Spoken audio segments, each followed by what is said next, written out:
Hi guys, Justin White from Mad Science Defense, and today's video is about the importance of proper context in your self-defense training. Now before we get started, make sure you subscribe to my YouTube channel and check me out on Facebook so that you get all the information that I provide.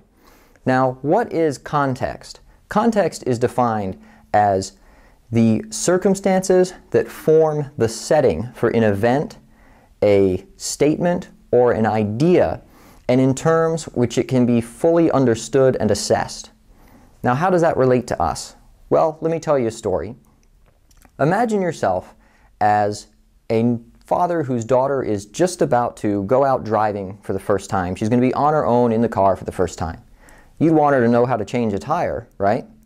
So let's say you take your daughter to a professional garage and you teach her how to drive the car onto the lift and jack it up to chest height. You teach her how to take a pneumatic impact wrench and get the lug nuts off, and then you teach her how to take that tire over and strip the tire off the rim and how to put a new tire on the rim and balance it and then bring it back over and use that high-tech gear, that professional grade gear, to put it back on the stud, and then off you go, right? She would know a good deal about changing a tire.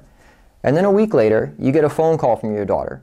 She's at the side of the road, she's panicking because she has no idea how to use a regular tire iron or a regular jack, and she doesn't even know where they're placed in her vehicle.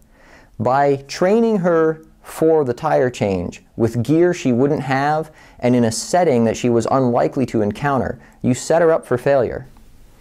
So let's talk about a scenario from the self-defense world. Let's talk about something that applies to us.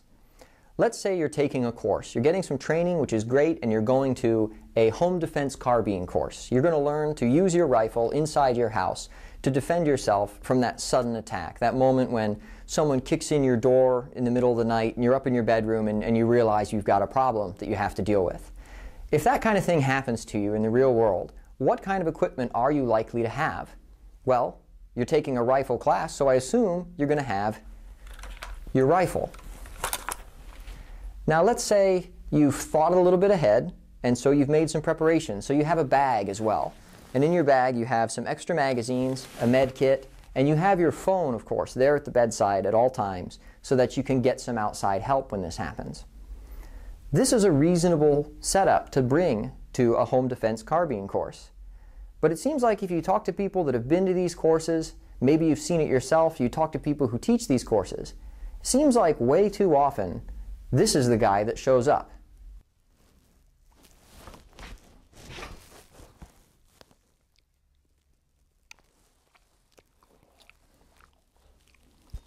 So what you have in that situation is someone who has chosen the wrong gear for the context of that class, or they've chosen the wrong class for the context of what they're looking for. And I'm not saying there's anything wrong with getting fully kitted up and going to the range to smoke some targets. It's not like I went down to the prop department this morning and picked all that stuff up. I actually own all that crap, and it's a ton of fun to shoot that way.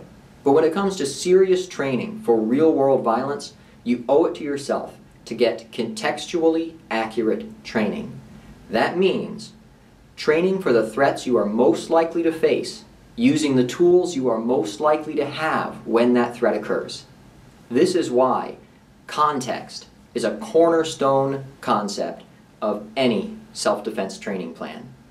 Until next time, I'm Justin White from Mad Science Defense. For more great content, please subscribe to our YouTube channel, like us on Facebook, and visit us at madsciencedefense.com.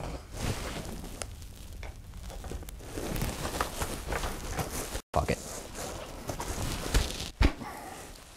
That's why nobody carries a freaking sword.